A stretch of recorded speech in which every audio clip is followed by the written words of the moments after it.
Buenas noches, queridos alumnos.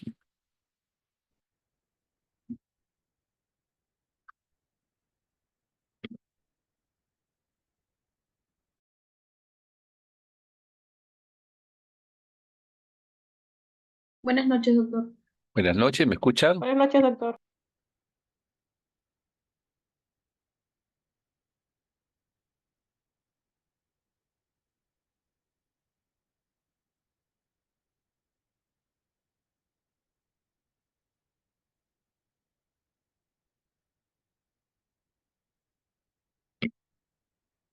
Hola, hola, buenas noches. ¿Qué tal? Buenas noches, doctor. Buenas noches, doctor.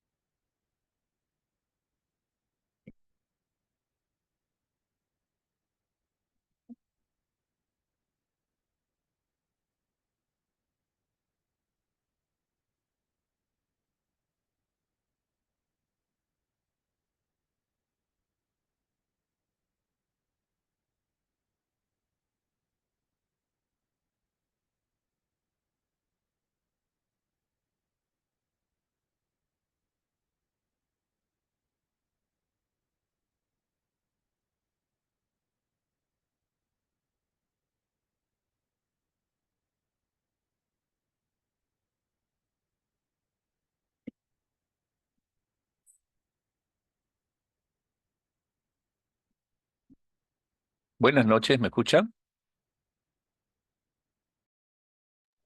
Sí, doctor. Buenas Yo no noches, los doctor. Sí escucho. se la escucha. Sí se escucha, doctor.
Aló, ¿me escuchan?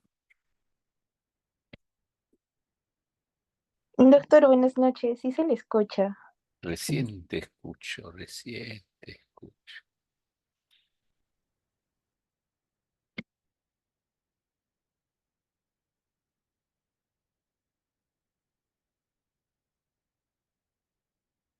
Y Antoinette Kiara Rivera Cárdenas, ¿cómo estás? Muy buenas noches con todos.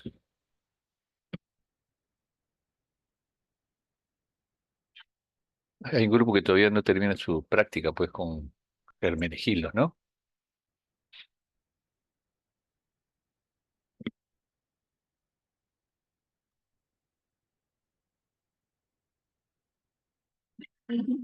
Mm.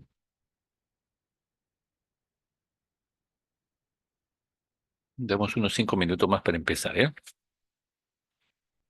Bueno, a ver, ese tema de insuficiencia respiratoria. Muy buenas noches con todos en primer lugar y el día de hoy vamos a revisar este tema que siempre es de vital importancia debido a que el 80% de la consulta privada, el 80% de la atención en los hospitales de emergencia, grandes, medianos, privados, siempre se los ponemos problemas respiratorios. El problema respiratorio desde la rinofaringitis hasta traqueobronquitis y terminamos con neumonía, insuficiencia respiratoria, síndrome de distrés respiratoria en caso de un paciente con cuadro séptico severo. De tal manera que la idea es que ustedes tengan una visión fisiopatológica clara cuando enfrentamos un paciente, que cuando realizamos el A, obstrucción de vía aérea, A, ¿está pertinente o no? B, que esté ventilando bien. Ese es el A y B, que cuando evaluamos que realmente hay una insuficiencia respiratoria de algún tipo. Así que la idea es que ustedes puedan enfrentar a este tipo de pacientes con claridad de conceptos y poder tomar las decisiones más adecuadas para su manejo también. Que es lo que al final es nuestro interés cuando hemos hecho este curso. Eh, Algunos puntos claves. Realmente hablar de insuficiencia respiratoria, a veces uno busca la definición y al final más encontramos definiciones operativas. La insuficiencia respiratoria hipoxémica, aguda o tipo 1, como vamos a ver ahora, se define por una presión arterial de oxígeno inferior a 60 milímetros de mercurio o una saturación inferior a 88%. Esto se supone que es respirando 0,21, o sea, respirando 21% de oxígeno ambiental. Y puede ser secundario a un trastorno de ventiloperfusión, a un shunt, o una hipoventilación, o una baja tensión de oxígeno inspirado, como el que ocurre en el paciente que vive en la altura. La insuficiencia respiratoria hipercápnica, o tipo 2, se define por que hay una presión arterial de CO2 de 45 milímetros de mercurio o más, pH menor a 7,35, y puede ser resultado de, no de de un problema de un proceso inflamatorio pulmonar, sino el resultado de una hipoventilación alveolar debido fundamentalmente, como vamos a ver ahora, a pérdida del control neural de la función respiratoria. Hay un aumento del espacio muerto y aumento de la producción de CO2 también. Pero fundamentalmente la definición es CO2 mayor de 45 más y puede ser resultado por una hipoventilación. El otro punto es que y ustedes han visto en esto con el COVID, que cómo hacer el diagnóstico, además, pero el diagnóstico es clínico, pero ustedes confirman con los gases arteriales. La medición de la saturación de oxígeno. En unos gases ustedes ven un oxímetro de pulso y ya están con 88 o menos. Cuando estábamos con el COVID, tener un cuadro respiratorio con una saturación menos de 94 hacían que vayan a los hospitales. Para hablar de insuficiencia respiratoria está en una saturación alrededor de 88 menos.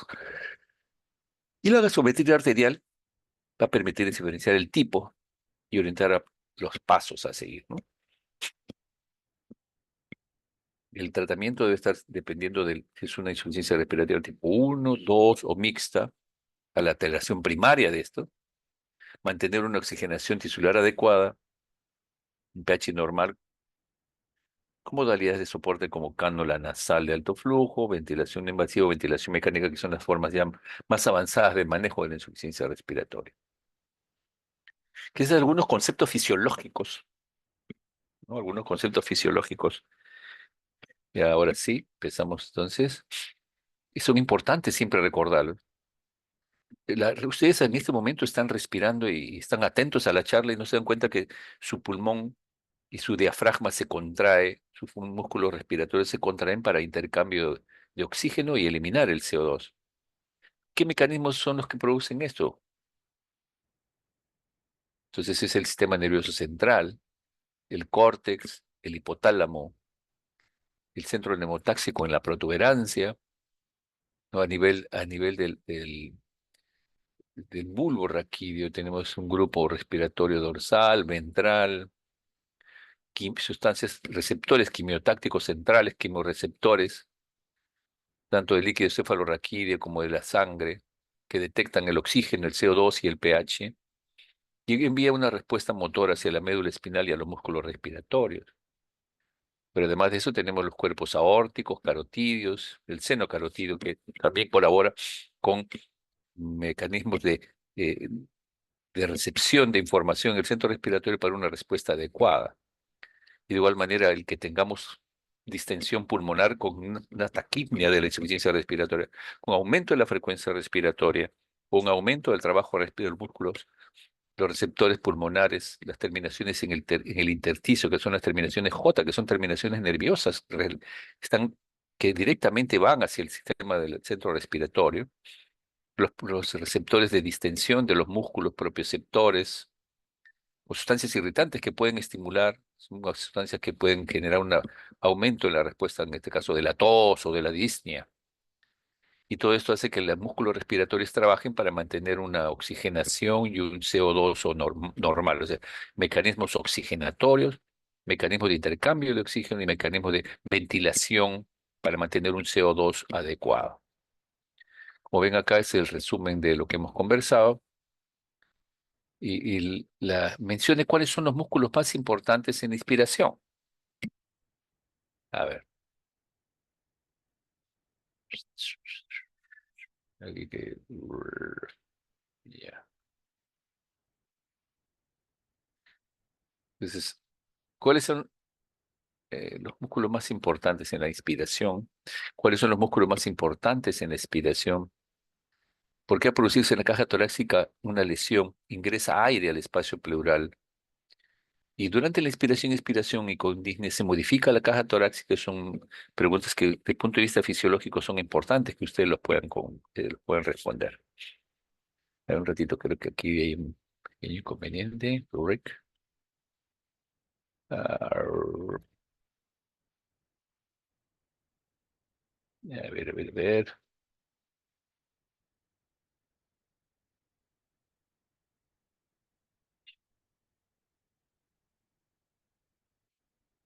Ya llegaron mi grupo del doctor Freddy. Todavía.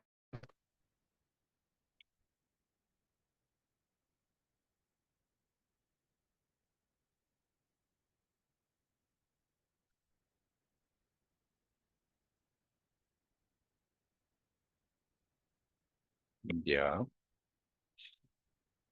A ver, vamos a esperar. Compartir.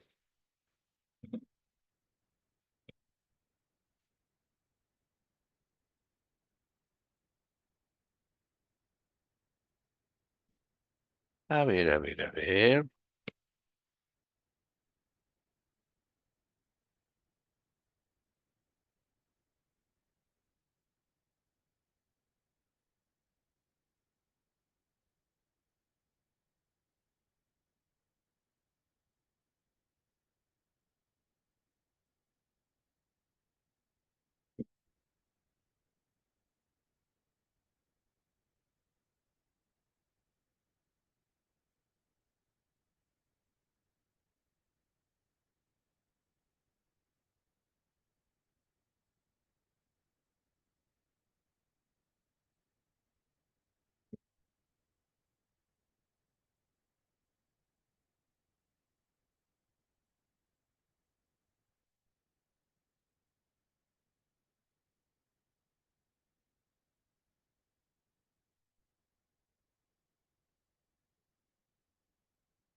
Ahora sí.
¿Ven la presentación ahora?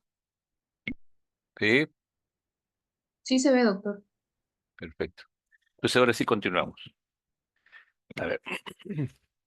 Mm,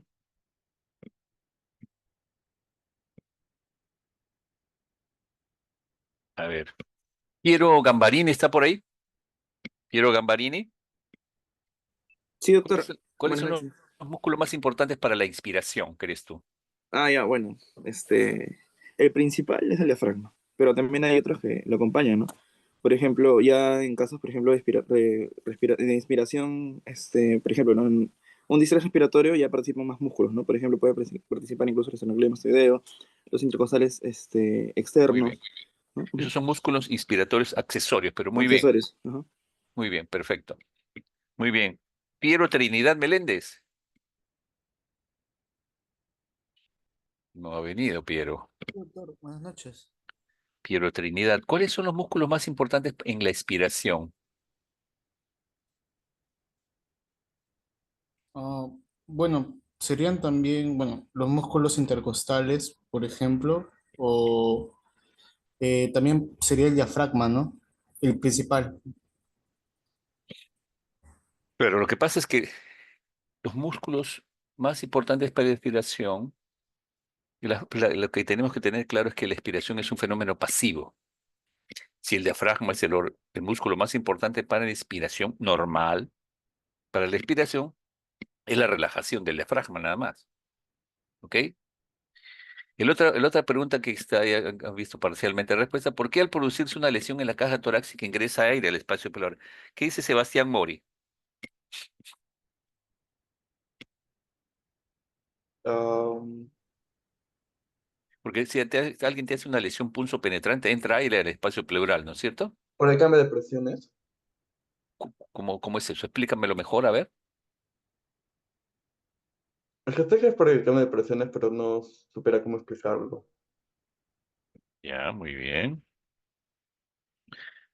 Ya. A ver. ¿Qué dice Melina Sarabia? Melina, Sí, doctor, como mencionó mi compañero, creo que va a haber un compromiso de la presión negativa, em, ya. lo cual va a hacer que haya como un colapso. Sí, ya. Entonces, es cierto, siempre nos han repetido que hay una presión negativa en el espacio pleural, pero realmente más que presión negativa, hay una presión en el espacio pleural algo menor que la atmosférica. Pues en lugar de haber 760 milímetros de mercurio, como lo que hay a nivel del mar, puede haber 755. Y esos 5 milímetros de mercurio no es que sea presión negativa, sino que al haber menor presión que la atmosférica del medio ambiente ingresa aire al espacio pleural. Entonces, hay una presión menor que la atmosférica. Ese es un concepto muy importante, ¿ya? Perfecto. Nayeli Sanabria. Nayeli. ¿Está por ahí, Nayeli, no? ¿Qué dice Lucero Rubianes? ¿Me escucha Lucero? Sí, Ah, doctor. muy buenas noches, Lucero. Buenas noches, doctor. ¿Quién es su profesor de práctica? La doctora. Lucía García. A ver, ¿tú crees que durante la inspiración y la expiración, si el paciente está con disnea, hay cambios en la caja torácica, en los diámetros de la caja torácica? Eh, Cuando el paciente está con disnea, sí hay cambios. Durante la inspiración y expiración, ¿hay cambios en la caja torácica? ¿Se modifica la caja torácica? No estoy segura, doctor, pero no. Ya. Ocurre un cambio en el volumen tanto longitudinal como transversal. Tú sabes que especialmente cuando hay disnea, cuando tú estás respirando ahora tranquilamente, estás sentada y mira a tu hermana que está respirando, a tu papito, a tu mamita. Los miras si están viendo televisión o están cenando y están hablando o de repente no están hablando, pero ni uno no se da ni cuenta que están respirando porque el movimiento del diafragma es muy sutil y que de repente en los pacientes seniles el abuelito ya se le nota que está algo taquipneico a veces después que come, por ejemplo, pero es una respiración normal. Pero lo que sí es cierto que cuando hay disnea, ustedes van a ver que el paciente se contraen los músculos intercostales externos y aumenta el diámetro transverso en este caso de la caja torácica y también la longitud de la caja torácica, porque desciende el diafragma y por lo tanto el diámetro de base de la parte apical hasta la base también aumenta durante la inspiración para que aumente el ingreso de aire al pulmón y la caja torácica genere ese cambio de presiones que permite el ingreso de aire. Entonces, sí ocurre un cambio en el volumen y eso funciona porque los músculos inspiratorios o expiratorios o los músculos accesorios inspiratorios y expiratorios empiezan a trabajar también. Esta es una gráfica que trata de explicar estos pequeños aspectos fisiológicos que son importantes para entender cómo un paciente con insuficiencia respiratoria genera aumento de su volumen corriente cuando hay una patología pulmonar. Por ejemplo, acá está la presión alveolar. Acá la presión atmosférica es 0 centímetros, es 760. Pero entonces, para que ingrese aire, ¿no es cierto?, tiene que haber una disminución en la presión alveolar en relación a la atmosférica, ¿no? Entonces, es importante saber que cuando ocurre ingreso de aire, ¿no es cierto?, cuando ocurre ingreso de aire es porque hay una menor presión alveolar en relación a la atmósfera, una vez que llega a distenderse el pulmón y completarse el volumen corriente, la presión intrapleura es -8. Aquí vean ustedes,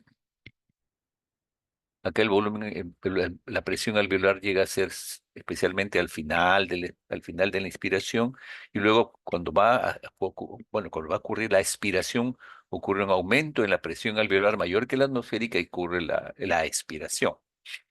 Al final de la expiración y durante la inspiración. Entonces, acá hay una fuerza de que el pulmón tiende a colapsarse, porque él es como un pequeño globo que tiende a colapsarse, y la caja torácica tiende a ampliarse, porque el punto de reposo de la caja torácica y de los huesos y de las costillas de la caja torácica, junto con el esternón, cuando uno eh, tienden a expandirse normalmente, o sea, como que el pulmón los tracciona ligeramente mientras que, el pulmón tiende a expandirse y la caja torácica le impide que llegue a su punto de reposo. De tal manera que en ese intercambio de presiones y de fuerzas de ampliación de la caja torácica y de colapso alveolar, es que ocurren estos cambios de presión que permiten el ingreso de aire. No vamos a entrar más.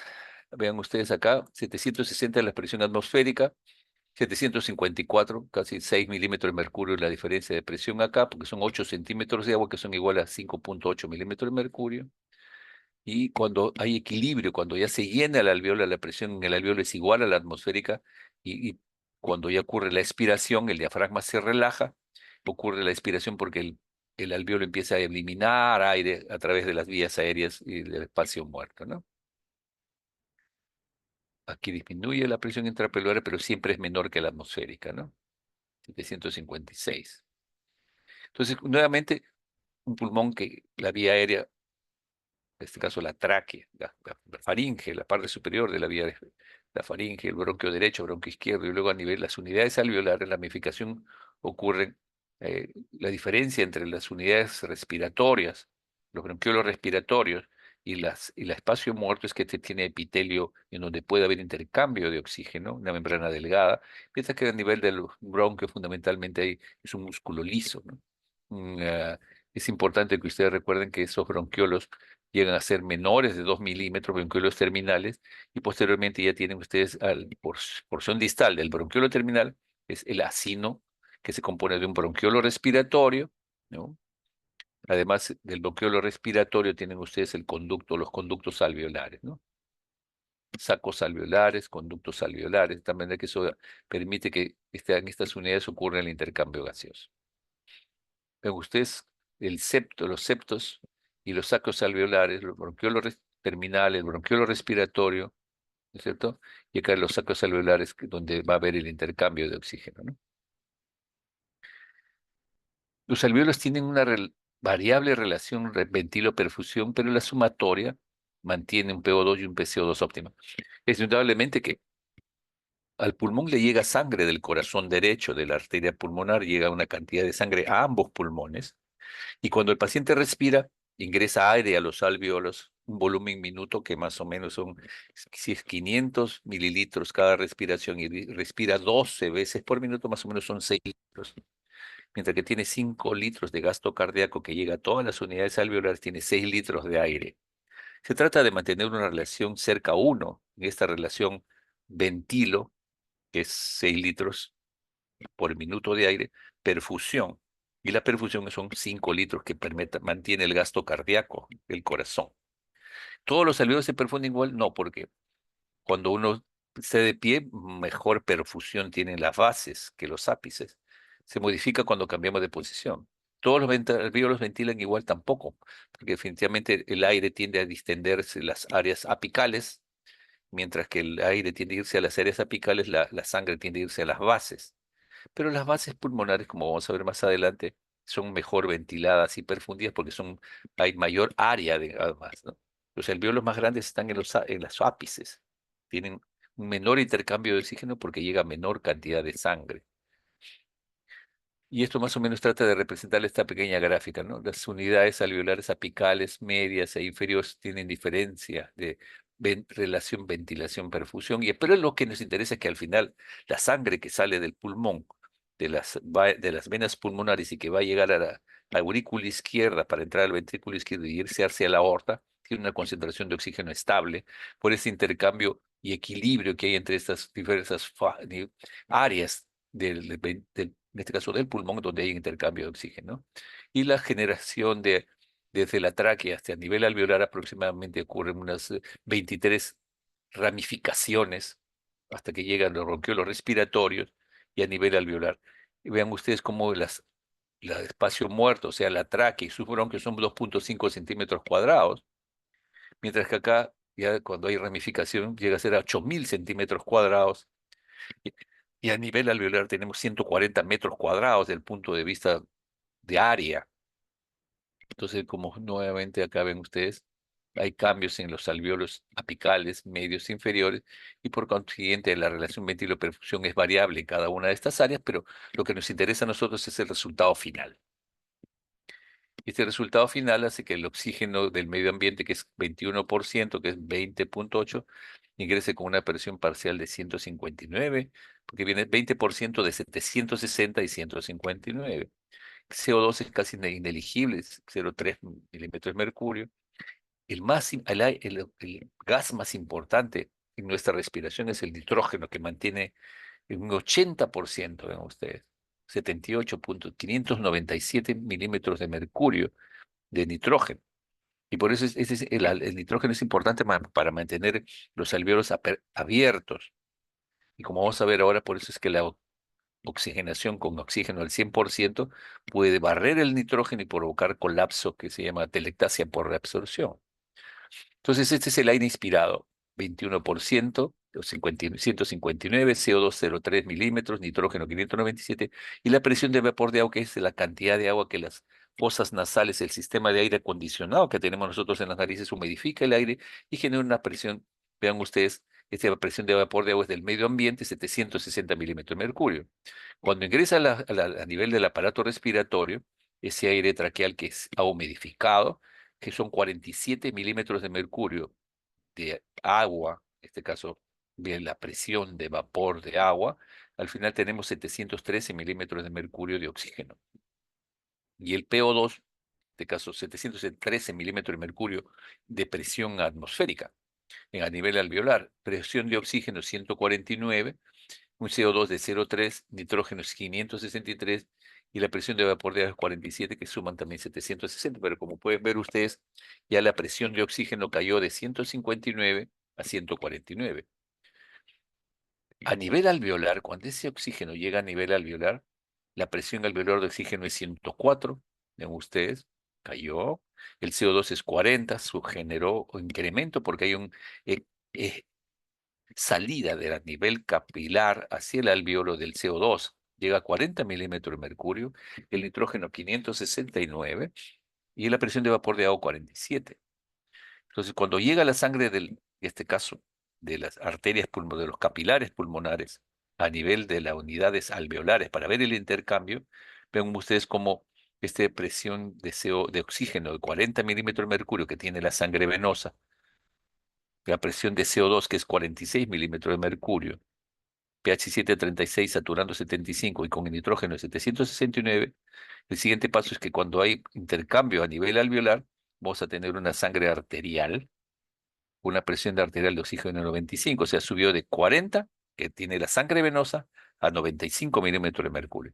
El CO2 de 46 eliminó, que en equilibrio con 40, elimina 6 milímetros de mercurio y que presión arterial de CO2 de 40 milímetros de mercurio, un pH de 7,4, saturando al 95% porque estamos con 95 milímetros de mercurio, ¿cierto? Ya, ¿qué pasó?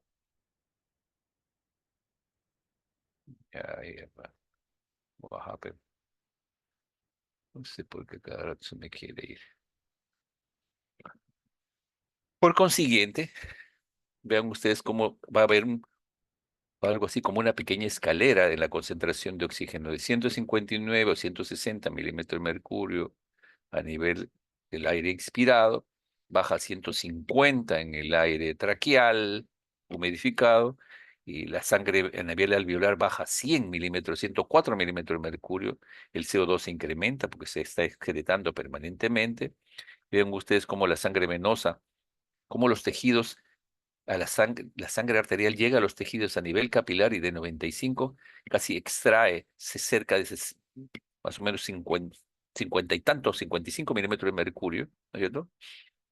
Vamos, sí, más o menos 55 milímetros de mercurio, 95 se leí, extrae 55 milímetros de mercurio y la sangre venosa tiene 40.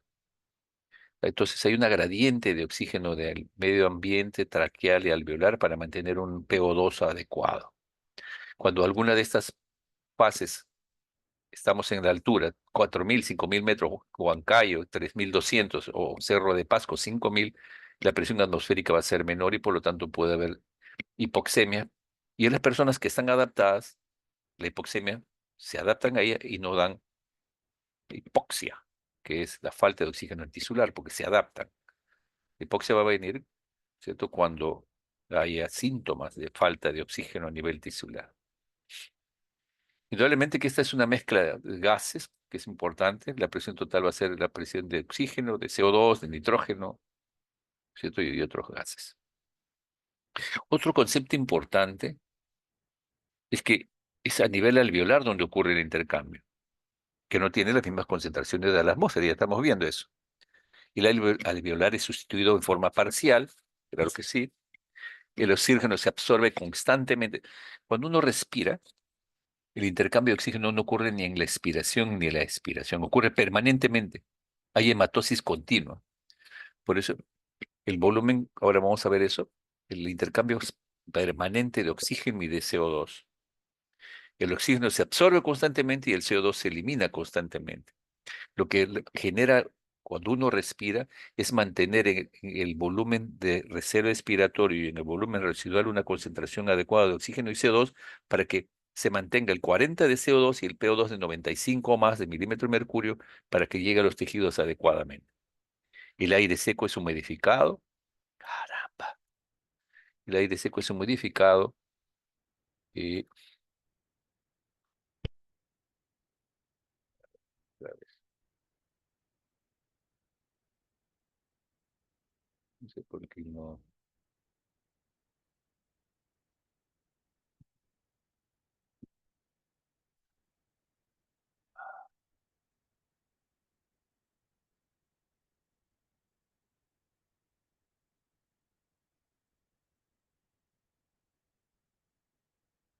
Mm,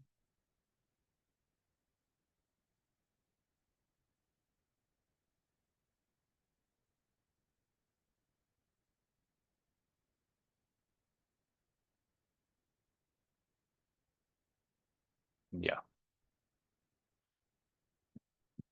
Otro concepto importante, o sea, hay una gradiente del medio ambiente hacia nivel alveolar para mantener una concentración de oxígeno de 95 milímetros de mercurio y CO2 de 40, sabiendo que la presión venosa es 40 milímetros de mercurio y casi de CO2 es más o menos 46.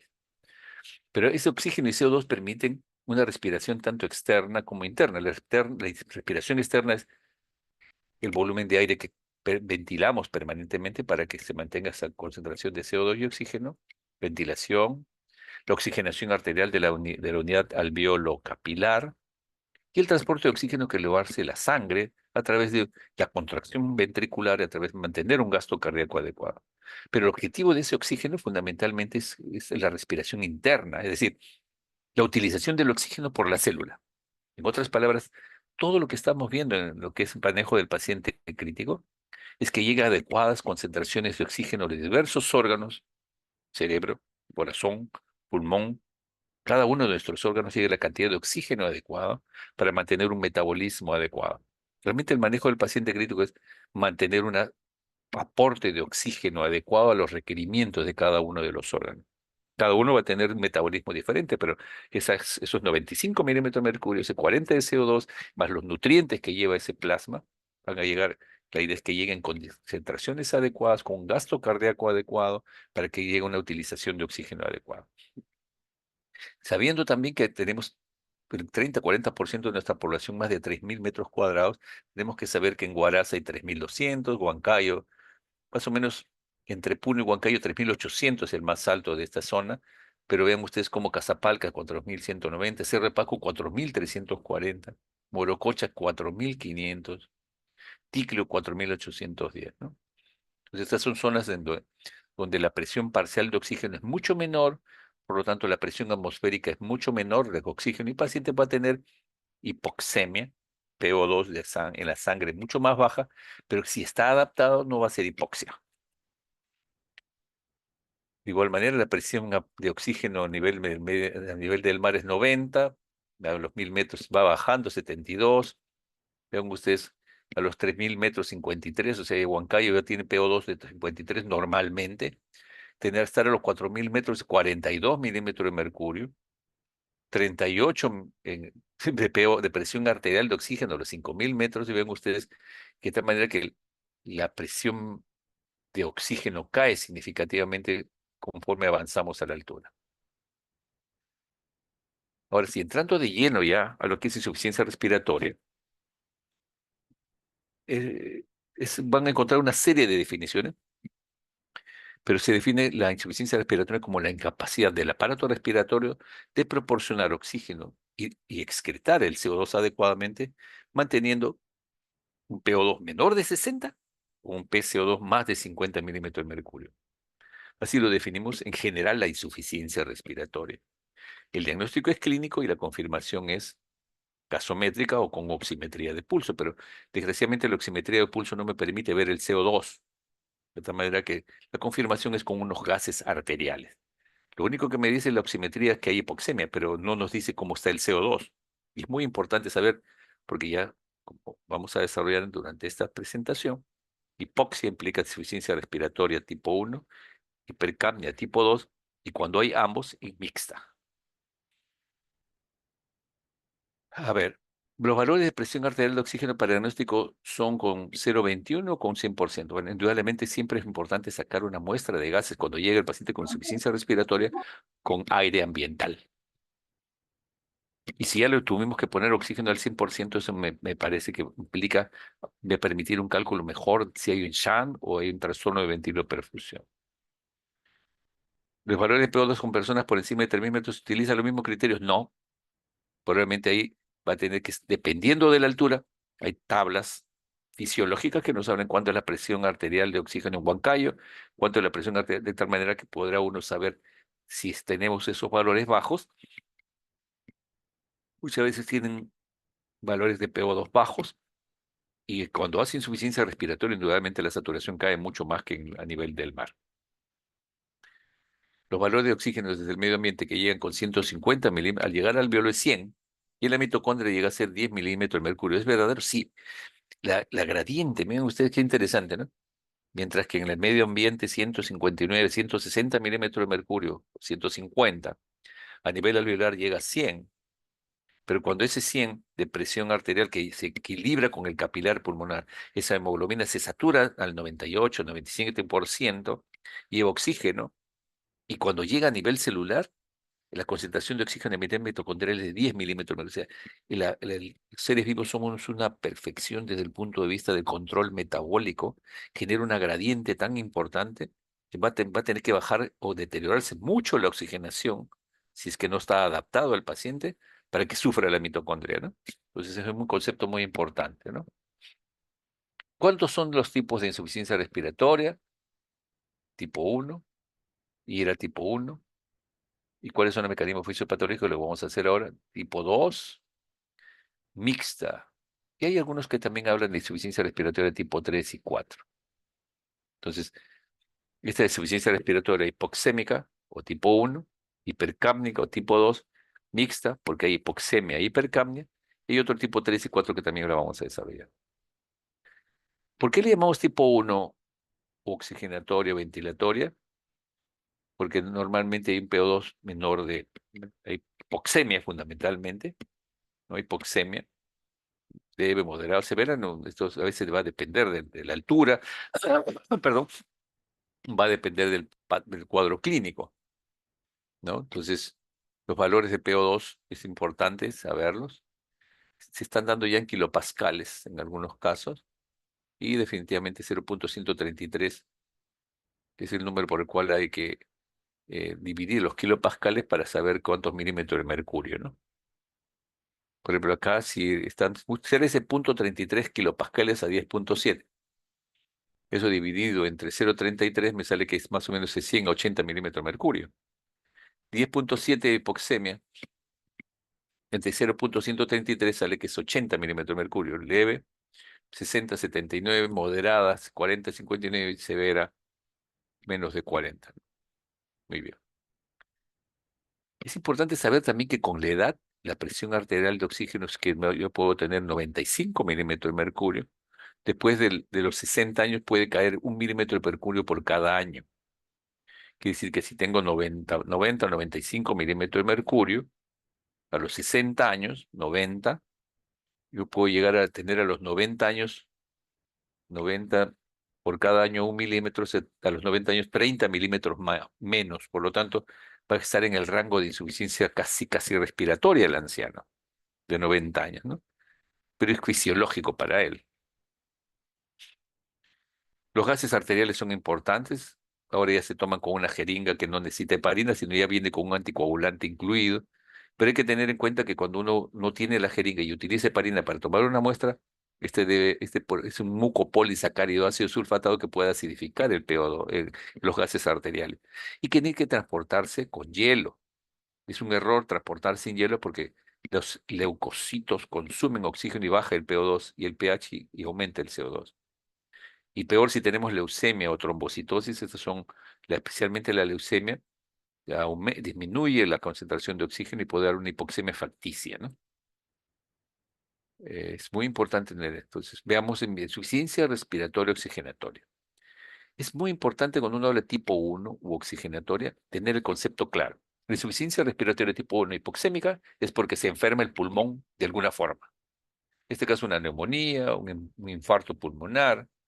De tal manera que esa insuficiencia tipo 1 genera, al haber un proceso inflamatorio a nivel del pulmón, a nivel alveolar, que se puede hacer sumatoria de cada una de estas unidades alveolares y lesionar un segmento, un lóbulo, etcétera, genera un trastorno de ventiloperfusión. Si es más severo, genera un shunt intrapulmonar, un trastorno de difusión, que es cuando hay un trastorno muy severo, que siempre a veces tienden a excluir este mecanismo de difusión, siendo el trastorno de ventiloperfusión y el shunt los más importantes, ¿no? Entonces, aquí ocurre un proceso ideal, es que si llega el oxígeno a cada una de las unidades alveolares y el aporte de oxígeno, o sea, la relación ventilo-perfusión es adecuada, va a salir unos gases arteriales normales. Pero si hay una patología en donde hay, en este caso, falta de aporte de oxígeno, donde no le llega la sangre venosa a nivel alveolar, el alveolo está sin un intercambio adecuado de oxígeno, se llama el espacio muerto, tipo espacio muerto. Y mientras que vean ustedes cómo se compensa acá, vean ustedes cómo hay en este caso es un flujo sanguíneo no uniforme, pero definitivamente se ha una ventilación no uniforme y un flujo sanguíneo no uniforme. Por consiguiente, esto genera un trastorno de heterogeneidad del intercambio de oxígeno y que puede comportarse como un shunt intrapulmonar. Cuando yo les hablo de relación ventilo-perfusión, es un término que siempre confunde, pero nuevamente les explico que cuando uno habla de ventilación un minuto, es decir, si alguien tiene 12 respiraciones y cada respiración ingresa 500 mililitros de aire ambiental, 12 por 5 son 6 litros de volumen minuto. Ventilación, minuto pulmonar o volumen minuto, 6 litros. Y la perfusión está relacionada al gasto cardíaco, que llega a niveles alveolares más o 5.5, 5 a 6 litros, por lo tanto, tiende a mantener una relación cerca a 1. Y esto es muy importante porque vean ustedes cómo si consideramos que este es el pulmón, caramba, es que esa es la base y esta es la región, la punta, top, la parte más alta. De la parte más alta, vean ustedes hacia la base, es importante ver cómo está el flujo sanguíneo, que es la línea más gruesa, cómo está la ventilación, y esta relación de ambos es la relación ventilo-perfusión. Y como podemos ver, el flujo sanguíneo es, vean ustedes, porcentaje de volumen pulmonar. Esta es la relación ventilo-perfusión. La relación ventilo-perfusión en la punta, o sea, es muy baja, ¿no es cierto? Porque acá es 0, top. Y hacia la base, la, el flujo sanguíneo es mucho mayor, ¿no? O sea, el flujo sanguíneo es muy escaso en la punta en la punta del el ápice pulmonar, mientras que va aumentando conforme va descendiendo y mejora la perfusión en la base. Por lo tanto, las bases pulmonares son mejor perfundidas. Pero la ventilación también no queda mal. Vean ustedes, las ápices pulmonares también tienen un poco de menor ventilación que las bases. Por lo tanto, la ventilación y la perfusión es mucho mayor en forma aislada. La ventilación es mayor en la base, la perfusión es mayor en la base. Pero la relación ventilo-perfusión, que es esta curvita, ¿cierto? La relación ventilo-perfusión, que es esta curvita, es mucho mayor en la base, en las ápices pulmonares que en las bases. Porque se entiende que si la relación ventilo-perfusión es ventilación alveolar y flujo sanguíneo, en los ápices llega muy poco flujo sanguíneo. Por lo tanto, que al haber mucho menor flujo sanguíneo, que es la que está en el denominador, la relación ventilo-perfusión va a ser mucho más alto en el ápice, y que si consideramos la base, en donde la perfusión, ¿no es cierto? Donde la perfusión es mucho mayor, la relación ventilo-perfusión va a ser menor cuando uno vea en las bases, porque hay mucho más flujo sanguíneo y ese es el denominador en esta relación ventilo-perfusión, y al estar más, el flujo aumentar mucho más, esto implica que la relación ventilo-perfusión va a ser menor que en el ápice. Bien, y esto más o menos para mostrarles cómo hay la distribución, ¿no? Del ápice, parte media y la base. Aquí concretamente la ventilación es 0.24, mientras que en la base es 80.82, mientras que la perfusión acá es, o sea, más ventilación en la base. Cuando hablamos de perfusión, 0.7, y en la base, flujo sanguíneo 1.29, más perfundido. Pero cuando hablamos de relación ventilo-perfusión, que es 24 entre 0.7 y 0.82 entre 1.29, la relación ventilo-perfusión es mayor en el ápice que en la base. Bien, yo toda esta introducción la hago porque los mecanismos compensatorios cuando se lesiona el pulmón son muy importantes. No vamos a entrar en detalles acá, pero a ver, ¿cuáles son los síntomas y signos de un paciente con insuficiencia respiratoria 1 y cuáles son los de tipo 2? Cuando un paciente tiene insuficiencia respiratoria tipo 1, que habíamos conversado que cuando se lesiona el pulmón, el paciente está hipoxémico y tiene síntomas de hipoxia, agitación, gran descarga de energía, quituración, taquicardia. O sea, el paciente hipoxémico se agita por la hipoxia, agitación, sudoración, taquicardia. Hay una gran descarga de energía. Puede haber hipertensión arterial, inicialmente muy agitada. Pero si esa hipoxemia se hace prolongada, es severa, el paciente puede haber compromiso del sensorio progresivo y llegar al coma. Ejemplo, un caso es una neumonía, fiebre, escalofríos, sepulto purulento, dolor torácico, crepitantes al ocultar este lado infiltrable, una lesión de pulmón, por lo tanto, lo más probable, sí, puede ser que esté compensado o que haga una insuficiencia respiratoria tipo 1, una neumonía bacteriana. Otra imagen de neumonía bacteriana tipo 1. Acá compromiso de casi todo el pulmón derecho, una pulmonía le llamaban a los clínicos antiguos, una neumonía severa, mientras que el lado izquierdo está libre. Ahí vamos a ver. A ver, creo que aquí, ah, sí, vamos a avanzar un poco más, pero aquí, este no nos va a ganar el tiempo. Mejor lo hemos revisado hasta ahí. No nos va a alcanzar el tiempo, si es que aquí está. Entonces, una neumonía severa nos puede dar una insuficiencia respiratoria tipo 1, un edema agudo de pulmón nos puede dar insuficiencia respiratoria tipo 1, un neumotórax, un derrame cuando es excesivo, nos puede dar insuficiencia respiratoria tipo 1. Pero ven ustedes este caso, ¿no? Sexo femenino, 24 años, obeso, obesa, es bibliotecaria, asma como antecedente, ingresa a emergencia por dificultad respiratoria, sibilancia, fiebre, tos, ardor faríngeo, malestar general de 24 horas de evolución. Hay sibilancias en ambos campos pulmonares, taquicardia, taquipnea, ¿no es cierto? Taquicardia, taquipnea, y está sentada en ortopnea. A ver, el Joana Chipana Díaz, ¿está con nosotros, Joanita? ¿Está Sí, con nosotros? doctor. A Sí. ver, mujer de 24 años con antecedente de tener obesidad, trabaja en una biblioteca, tiene asma como antecedente. Ingresa a emergencia por episodio de dificultad respiratoria, sibilancias, fiebre, ardor faríngeo, sibilancias en ambos campos y taquicardia, y está sentada con su sibilancia. ¿Cuál es tu presunción diagnóstica en este caso? Asma bronquial, doctor.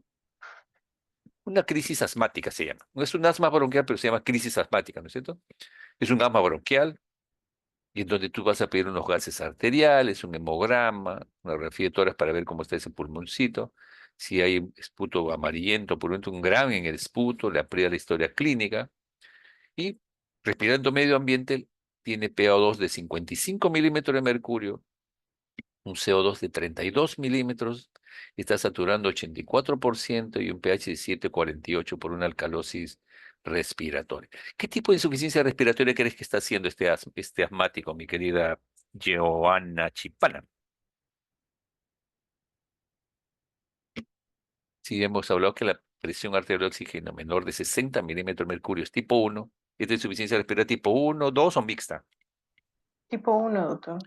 Claro, es tipo 1 y es la primera etapa de este paciente asmático, muchas veces, ¿no?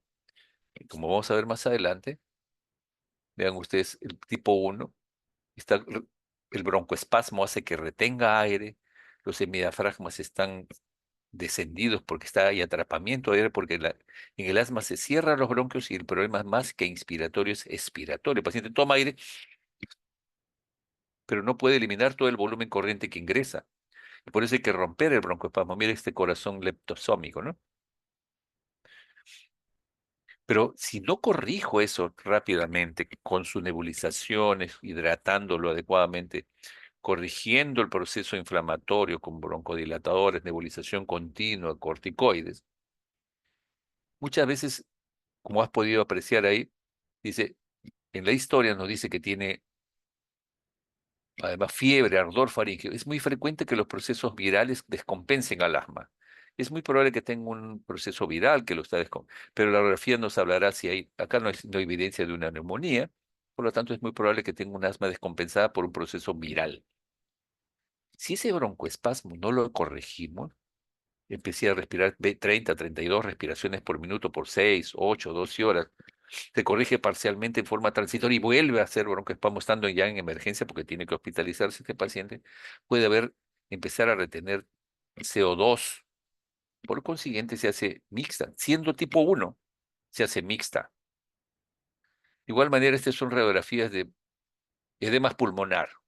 El primero, ilio muy reforzado, Después imágenes en alas de mariposa, vean ustedes acá, un edema pulmonar cardiogénico, hay cardiomegalia, hay compromiso alveolar bilateral. Es un edema pulmonar que se fue a la insuficiencia respiratoria severa tipo 1, generalmente. Cuando hay compromiso pulmonar es tipo 1. Hay disnea, ortopnea, disnea paroxística, una insuficiencia cardíaca. Y puede ser un edema pulmonar cardiogénico o si se ha de hecho distrés respiratorio no cardiogénico. El edema pulmonar, entonces, en presión hidrostática hace que pase agua al intersticio y luego a los alvéolos, genera un distrés respiratorio por una serie de factores. También es un edema pulmonar no cardiogénico, una hemorragia alveolar o pulmonar de un paciente lúpico o que está anticoagulado y que sangra de las fosas nasales y se aspira. Es un edema pulmonar con derrame, con acá una cisura gruesa y un alas de mariposa de igual manera, ¿no? Entonces, el edema pulmonar es una causa de insuficiencia respiratoria tipo 1, igual que el asma, igual que la neumonía. Vean ustedes, abscesos pulmonares también nos puede dar insuficiencia respiratoria tipo 1, un empiema, compromiso pulmonar tipo 1, ¿ok? Cavitación tipo 1, neumonía aspirativa, ¿no? A ver, nos falta, todavía tenemos tiempito. Una hora y media. A ver. Brisa Corrales está con nosotros. Brisa. Camila del Águila. Aló. Sí, doctor, buenas noches. ¿Cómo está Camilita? ¿Cómo está usted? ¿Está aburrida o usted parece interesante la clase? No, doctor, interesante. Estoy atenta. Ya. Mira, ve, paciente de sexo femenino, 64 años, natural de Piura, es hipertensa, viajó el 23 de diciembre por llegar a Navidad a su Lima querida, vía terrestre a Lima, pero llegando el 24, al llegar a Lima, nota dolor retroesternal, opresivo, súbito, mareos y dificultad respiratoria aguda, súbita. Al llegar a su domicilio sufre cuadro sincopal. Su yerno, que es médico, lo nota con cianosis marcada, hipotensa, dolor torácico y es transferido a emergencia revaliente. Llegó con 78-50, cianosis moderada y murmullo vesicular pasa bien en ambos campos pulmonares. ¿Cuál sería tu presunción diagnóstica con esta historia? Camilita del Águila. Sí, doctor. Femenino, Mm, hipertensa, dolor retroesternal luego de viaje prolongado, síncope, estaba con cianosis, un dolor y una insuficiencia respiratoria de inicio súbito. ¿Diagnóstico? Una propuesta, a ver, de una vez. ¿Qué piensas? una insuficiencia respiratoria, pero Sí, debido a, debido, eh, más ay, ¿cómo se diría? Porque ha viajado y debido al viaje recién tuvo esa clínica. Así sí, que no sería, mm, de qué forma un viaje tan largo puede generar disnea súbita. A ver, no te preocupes que Daniel Gómez nos va a ayudar. ¿Qué dice Daniel Gómez? ¿Está con nosotros Daniel Gómez? Daniel Mesa, hola. Tampoco, los Daniel están fallando, ¿eh? Flavia Sáenz, ¿está con nosotros? Sí, doctor, buenas noches. Sexo femenino, siempre sacando la garra, Flavia. A ver, Flavia, ¿esta historia qué te sugiere? Sí, doctor. Bueno, como dice mi compañera, por el viaje y también por lo que menciona del dolor torácico súbito, podría pensar, no sé, en un tromboembolismo pulmonar. Muy bien, Flavia Sáenz. Es dolor, una dificultad respiratoria súbita con dolor retroesternal. Viajó, estuvo mucho tiempo sentada, pudo haberse desencadenado una trombosis venosa profunda de sus piernitas y llegar con shock, en este caso obstructivo, por una embolia pulmonar. Muy bien, esa es esta historia, que tiene También que hay, si bien a veces, muchas veces vean ustedes en el EKG de este paciente, el diagnóstico es un S en 1, Q en 3 e inversión de la T en D3. Esos son los hallazgos electrocardiográficos típicos que no siempre se encuentran. Y la radiografía puede estar normal, porque el problema es vascular. Y cuando hay una embolia pulmonar, el pulmón tiene doble sistema de circulación, la arteria pulmonar y las arterias bronquiales. Por lo tanto, en personas relativamente 50 años, relativamente jóvenes, cuando hay obstrucción de la arteria pulmonar, no siempre hay infarto pulmonar como ocurre en el corazón, infarto de miocardio cuando ocurre una coronaria, porque entonces tiene doble sistema de circulación. Pero hay algunos signos radiológicos que nos pueden ayudar. Pero puede ser una disnea súbita, cianosis, shock por un shock obstructivo, que es un trombo gigante que ocluye la arteria pulmonar y puede ser una tromboembolia pulmonar. Muy bien, Flavia, muy bien, muy bien. Ahí, voy otra vez. Ya. Flavia Sáenz, ¿no? Muy bien, Flavia. ¿Ves? O sea, puede haber un infarto pulmonar, puede haber una embolia pulmonar submasiva, una embolia masiva, como en este caso, y en este caso, cuando uno tiene una embolia pulmonar masiva con shock, uno tiene que hacer trombolisis. Hay una serie de criterios diagnósticos que ustedes lo van a poder revisar de la presentación. Y ven ustedes el signo de Westermann. Acá se ve hiperclaro este pulmón y algo congestivo este. Eso implica que acá hay una obstrucción de las ramas de la pulmonar. Y cuando se hace la angiotomografía pulmonar, ven ustedes que se ve un tremendo trombo en la rama de la pulmonar, rama derecha, y acá por acá está a la izquierda, pero hay un trombo ahí que está recorriendo ahí la arteria pulmonar. Otro trombo más gigante, la arteria pulmonar. Y esto generalmente es secundario a pacientes que están inmovilizados por injuria de médula espinal, trauma, cirugía de rodilla, de cadera.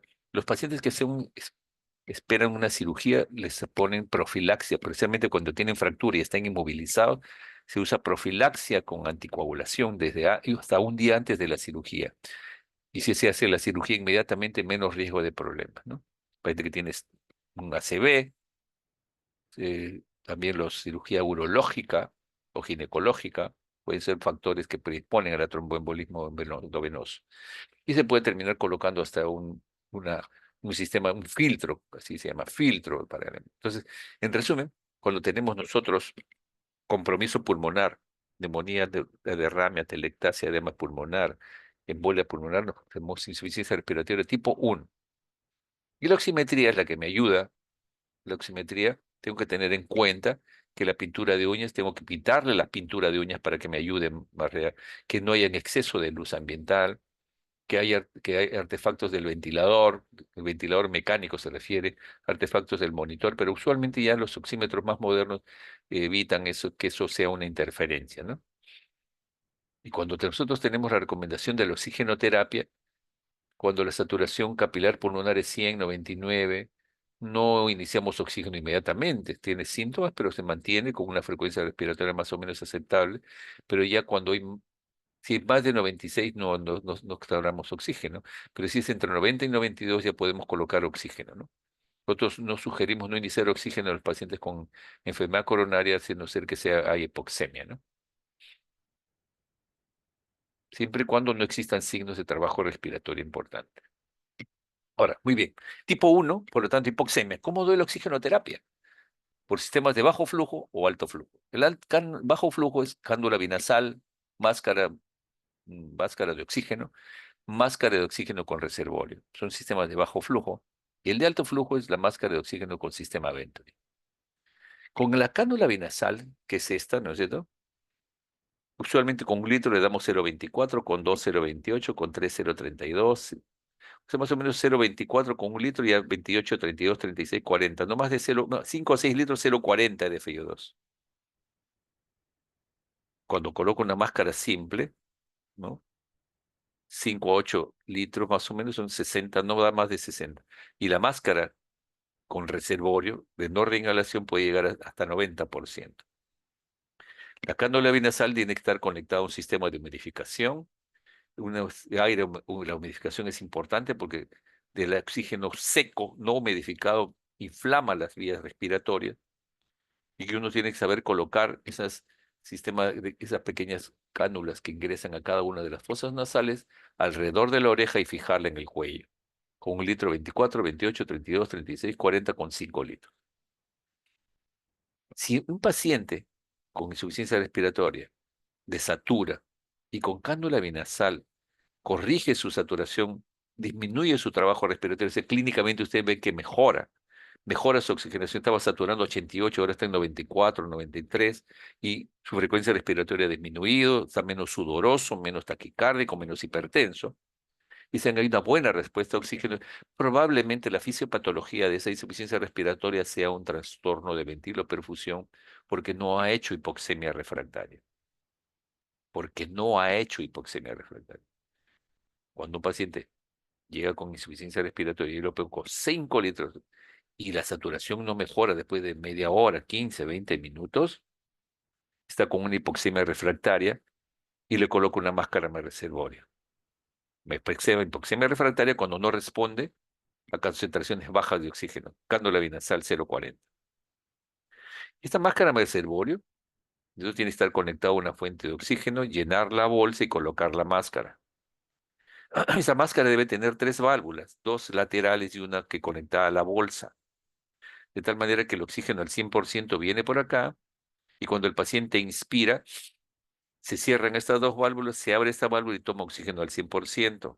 Y cuando él expira, se abren estas 2 válvulas por donde sale el aire expirado y se cierra esta válvula y no se mezcla con el oxígeno al 100%. Por eso se le llama, como han visto ustedes acá, máscara de no reinhalación, ¿no? Máscara de reservorio de no reinhalación.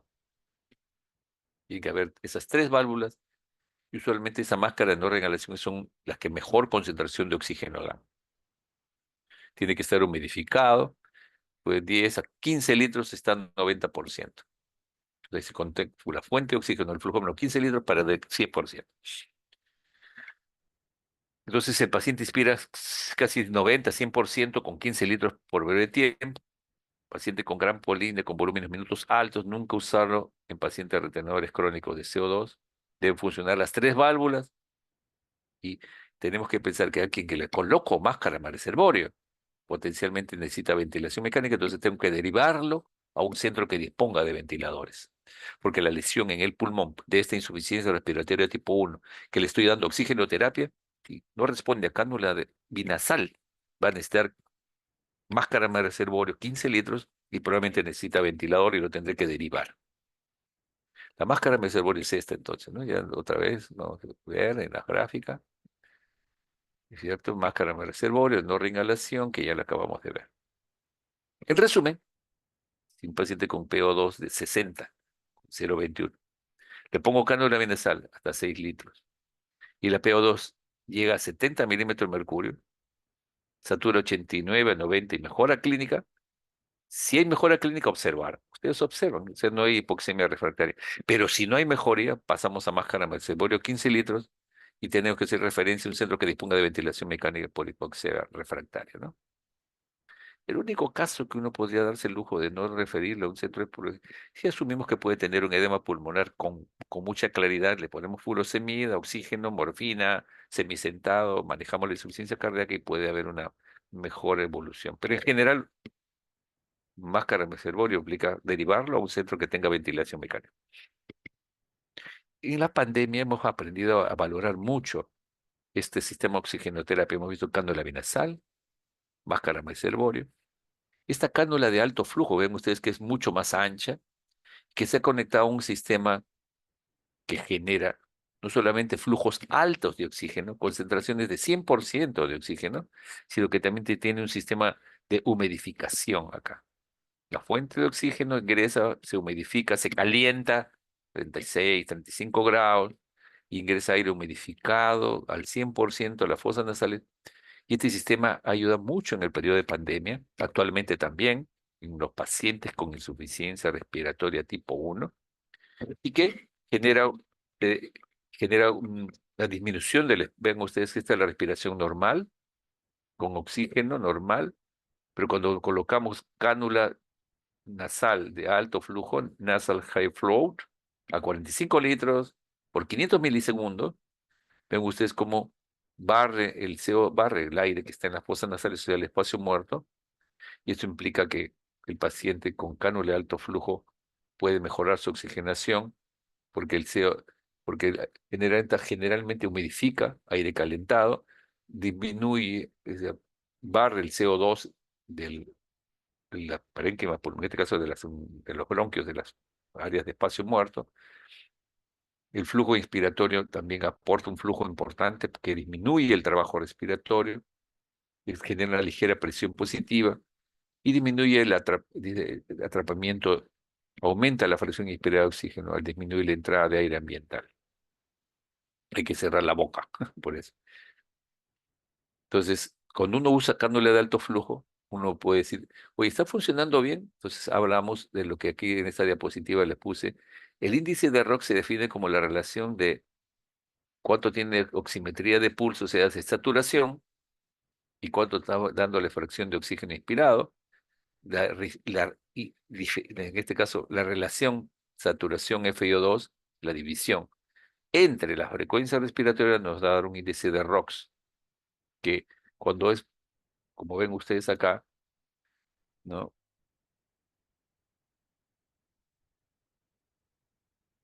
Dios mío, a ver.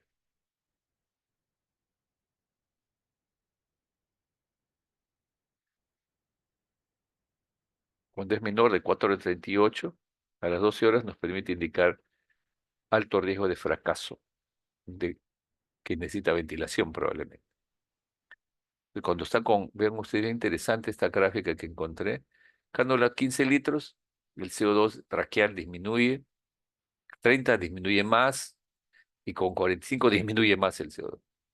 Y la concentración de oxígeno traqueal mejora con 15 litros, con 30 litros y con 45 litros, mejora mucho más todavía.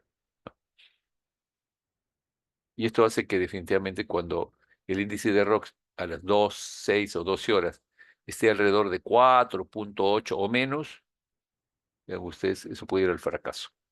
4,8 o menos es el punto de corte, ¿no? Y en esta evaluación de los 27 pacientes, de todos, quienes tuvieron un éxito y quienes fracasaron. Acá 4,79 es el punto de corte, 4,8 fracasó, 4,8 menor a 4,8 tiene poco riesgo, bajo riesgo, más de 4,8, riesgo alto cuando es del 48, menos de 4,8, y cuando llega a menos de 2, probablemente hay que evaluar si necesita, o sea, saturación entre FiO2 entre frecuencia respiratoria. El oxígeno es un medicamento que inflama la vía aérea. Si damos máscara reservorio, rápidamente solucionar la causa. ¿Mm? Es muy importante. Un dato que se aprendió en esta pandemia es que no solamente debemos dar oxígeno para mejorar la saturación, sino que mejore el patrón respiratorio, porque el paciente está con uso de músculos accesorios, retracción intercostal, pero está saturando 100%, sí, pero con un gran trabajo respiratorio.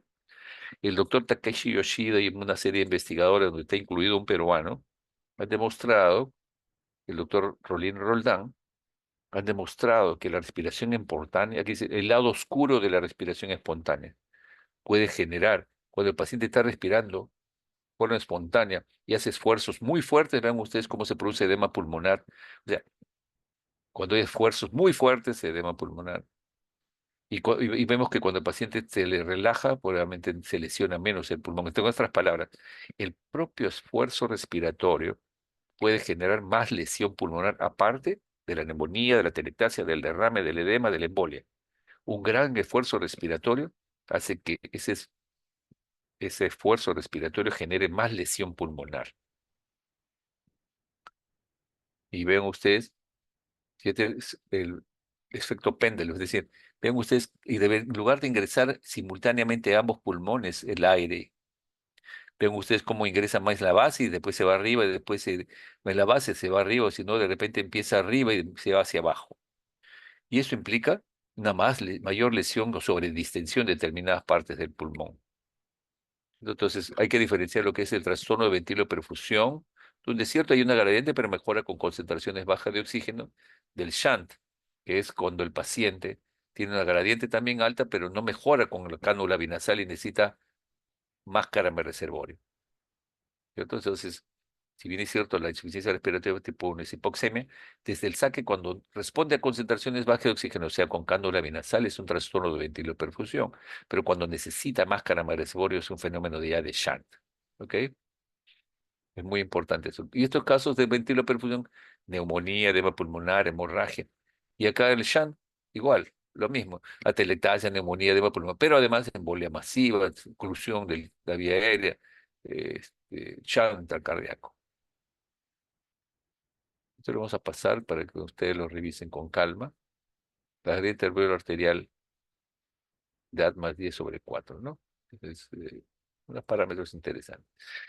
Eso es tipo 1, entonces, lesión pulmonar, hipoxemia, PaO2 menor de 60 milímetros de mercurio y oxigenoterapia es el tratamiento. Indudablemente que la causa, tratar con antibiótico la neumonía, drenar el neumotórax, drenar el relame, drenar el empiema, drenar, dar antibióticos si el paciente tiene inflamación, anticoagular el caso de una embolia pulmonar.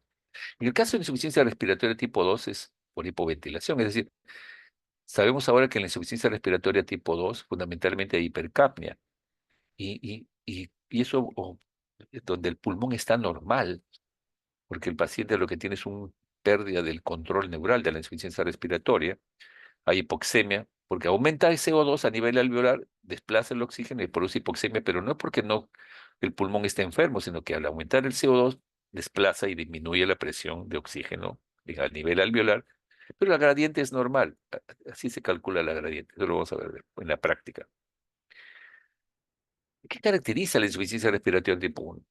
El compromiso progresivo de conciencia, porque se eleva el CO2, una narcosis por CO2, el paciente tiene hambre de aire, y hay mayor compromiso del sensorio cuando hay hipoventilación con CO2. El CO2 genera más bien deterioro de compromiso neurológico, hipertensión, taquicardia, edema cerebral, y puede haber coma profundo asociado a narcosis por CO2. ¿Por qué decimos que no hay lesión pulmonar? Porque su problema es la corteza, el tronco encefálico, la médula espinal, bulbo raquídeo, médula espinal, o a nivel muscular, miastenia gravis, polimiositis. Acá el pulmón está normal. Lo que falta es el control neural de un volumen minuto adecuado para que ocurra un trastorno, una relación metila-perfusión adecuada, y al haber un volumen minuto, porque el músculo no funciona bien, por lesión cortical, de encéfalo, del tronco encefálico, del bulbo y de la médula, el músculo no funciona, en lugar de movilizar 500 mililitros, moviliza 400 o 350, y eso hace que no llegue al volumen minuto y empieza a retener CO2. Pero los mecanismos oxigenatorios van a estar normales. Usted le pone una máscara de reservorio y oxigena muy bien, pero sigue reteniendo CO2 y eso puede llevarlo al paro cardíaco. Causas de insuficiencia: desorden cerebrovascular, sobredosis de sedantes, test grave, coma metabólico, esclerosis lateral amiotrófica, sección medular, Guillain-Barré, miopatía, miastenia gravis.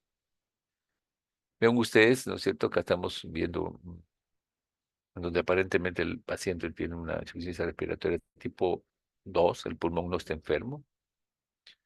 Pero es importante que si tiene un Guillain-Barré y está totalmente lúcido, porque empieza a retener CO2 y empieza a hacer mayor compromiso del sensorio, pero contesta inicialmente, uno dice, cuenta del 1 al 20, le dice usted, cuando hay un problema neuromuscular.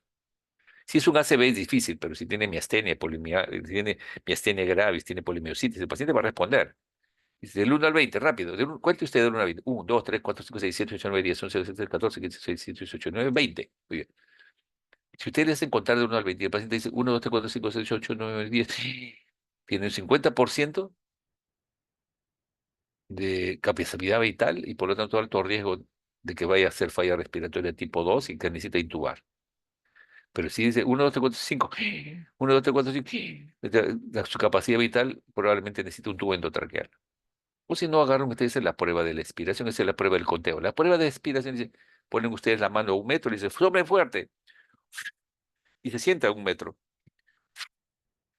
Pero ustedes no sienten que sopla fuerte y solamente llega a medio metro. 50% de la capacidad vital, tengo que estar en conseguimiento de los gases para ver cómo está el CO2, porque tanto el conteo como la prueba de aspiración nos habla de que hay deterioro del volumen minuto y por lo tanto no hay problema oxigenatorio propiamente dicho, sino de ventilación respiratoria.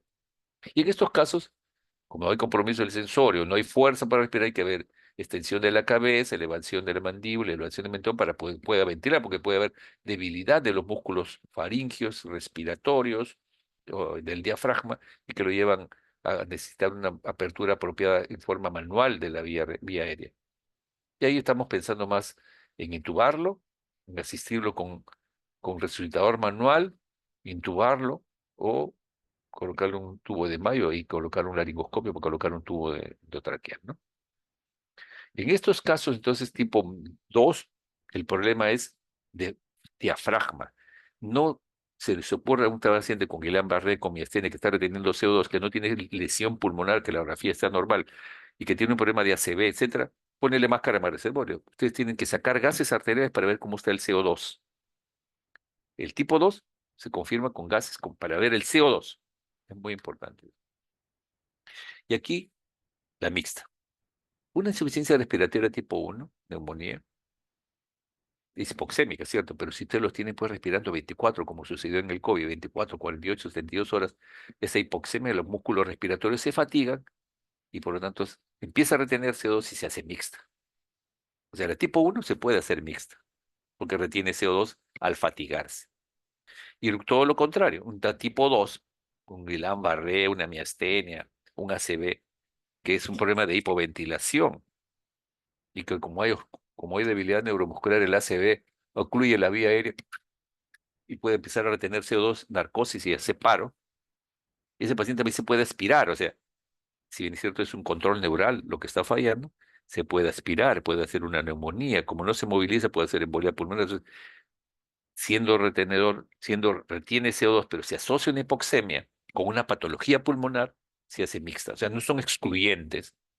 Y aquí ya es una mezcla, trastorno de ventiloperfusión, un shunt y un trastorno y una hipoventilación. O sea, los mecanismos de tipo 1, trastorno de ventilo y intrapulmonar, se asocian en el mixto de igual manera a la hipoventilación. Disculpen. Perdón. Este es un paciente con EPOC. Aquí hay una mixta generalmente, ¿no? Se lesionan unidades alveolares en el EPOC. Empieza a hacer hipoxemia durante los primeros años y después de 10, 15, 20 años de ser fumador, aparece el CO2. Mixta por obstrucción bronquial, enfisema, fibrosis quística, cifoescoliosis. En estos casos aquí, en los pacientes con insuficiencia respiratoria crónica, en este caso mixta, pero que retiene CO2, la máscara de Venturi es la máscara que hay que dar como parte de su tratamiento inicialmente, porque da concentraciones bajas de oxígeno y un paciente que retiene CO2, hay que hacerle Venturi en la máscara con la válvula de Venturi, que lo van a ver en la práctica cómo se maneja. Y esa máscara es muy importante en los pacientes con EPOC que retienen CO2, porque es bien importante, porque al tener CO2 durante años, ya el centro respiratorio no se estimula con el CO2, sino con la hipoxia. Por consiguiente, el que es retenedor crónico de CO2 está respirando por hipoxia. Y nosotros no podemos corregir abruptamente esa hipoxia y ponerlo de cianótico o rosadito con máscara reservoria, porque no debe recibir el retenedor crónico de CO2 concentraciones altas de oxígeno. Este Venturi a lo más da 50%, 35, 40, 50%, porque al corregir la hipoxia en forma abrupta, eliminamos el único estímulo que tiene para respirar el retenedor crónico de CO2 y puede presentar paro cardíaco. Por lo tanto, la máscara de nebulización, que da altas concentraciones de oxígeno, hay que nebulizarlo, pero con aire medicinal. Re- Acá, si tengo un PO2 menor de 60 con 0,21 y un CO2 alto, es una insuficiencia respiratoria mixta. Puedo iniciar con Venturi 0,50. Si no tengo máscara de Venturi, cánula binasal 6 litros. Y espero llegar a un PO2 de entre 65 a 70. Y que satura entre 89 y 90. Pero si no mejora con Venturi, no usar máscara de reservorio, pensar que necesita ventilación mecánica y que tengo que referirlo a un centro que tenga ventilador. Tipo 1, tipo 2 y mixta.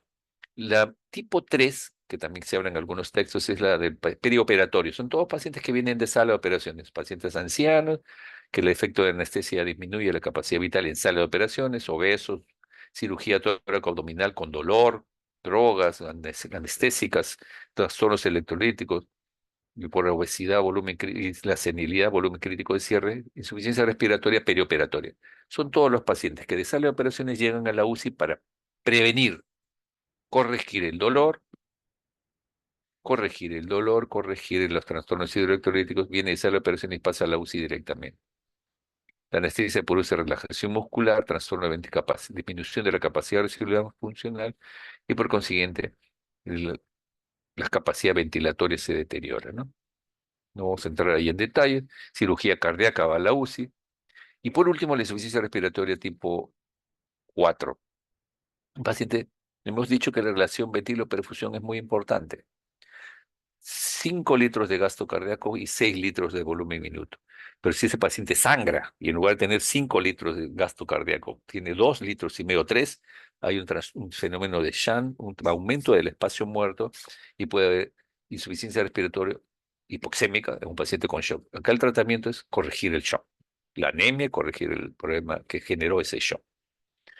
Manejo fluidoterapia, inotrópicos, vasopresores, shock, ventilación, pero corregir si hay una anemia, si está sangrando, etcétera, corregir eso para que se corrija, demostrando pues que no hay una patología precisa, ¿no? Un politraumatizado con fracturas costales y lesión pulmonar tiene una mixta probablemente. Distrés respiratorio es tipo 1 o mixta. Distrés respiratorio 1 o mixta, dependiendo. Si hay anestesia general, todos ellos generalmente llevan a tipo 2, tipo ventilación congénita, ACV, tipo 2. Esto es para una traqueostomy. En este caso, vemos cánula nasal, máscara simple, máscara de reingalación. Estos son trastornos de pared torácica, todos ellos que pueden generar insuficiencia respiratoria, si hay obstrucción por epiglotitis, cuerpo extraño, puede haber estridor inspiratorio, que es importante. O si es asma, hay que nebulizar a nuestros pacientes.